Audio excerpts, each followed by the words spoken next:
नमस्कार, मी परेश शिंदे आणि आपण ऐकत आहात सरकार नामाचे विशेष पॉडकास्ट राजकारण.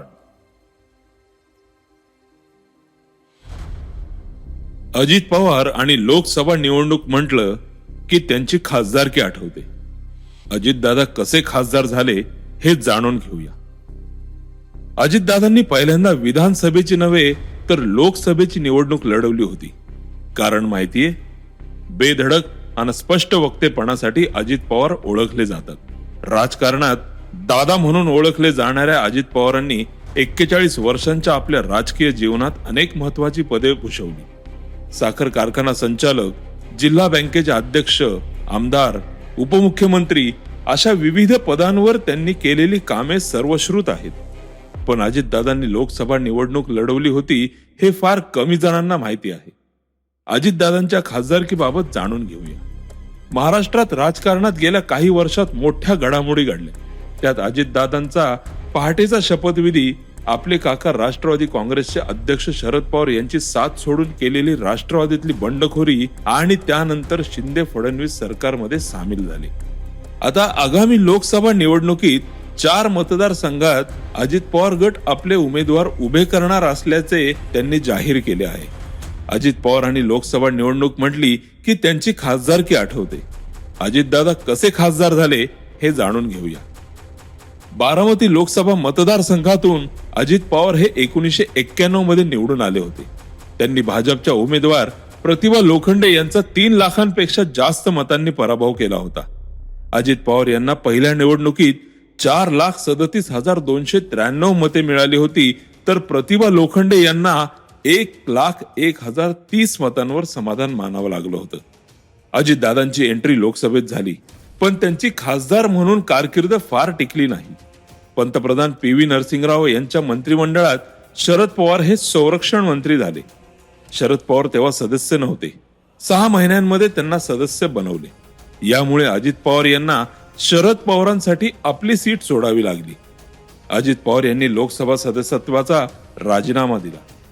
शरद पवार हे बारामती लोकसभा मतदारसंघातून निवडून आले. अजित पवार यांनी बारामती विधानसभा लढवून विधानसभेत एंट्री घेतली. महाराष्ट्राच्या राजकारणात नेहमीच चर्चेत असलेल्या अजितदादांनी काका शरद पवार यांच्याकडून राजकारणाचे धडे गिरवले आहेत.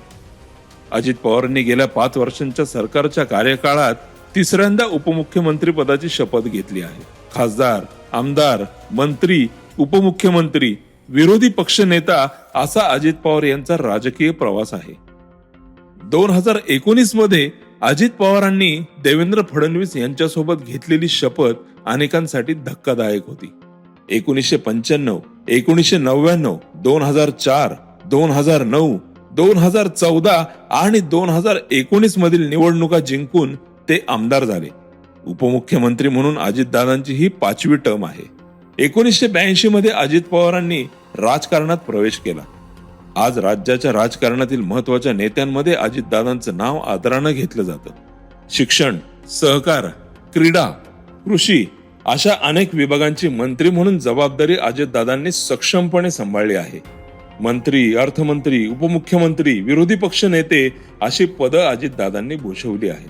1991 मध्ये अजितदादा हे पुणे जिल्हा सहकारी बँकेचे अध्यक्ष म्हणून निवडून आले आणि ते 16 वर्षे या पदावर राहिले. सहकारी साखर कारखान्याच्या बोर्डावर 1982 मध्ये जेव्हा त्यांची निवड झाली तेव्हा त्यांचा राजकारणामध्ये प्रवेश झाला. पुणे जिल्हा सहकारी बँकेचे अध्यक्ष म्हणून 1991 मध्ये ते निवडून आले आणि ते 16 वर्षे या पदावर राहिले. शरद पवारांचे मोठे भाऊ अनंतराव पवार यांचे अजित पवार हे सुपुत्र आहेत. राजकीय नेते पद्मसिंह पाटील यांची बहीण सुनेत्रा यांच्याशी अजितदादांचा विवाह झाला. त्यांना पार्थ आणि जय अशी 2 मुले आहेत. अजित पवार यांनी त्यांचे 10वी पर्यंत शिक्षण देवळाली प्रवरा येथेच पूर्ण केले.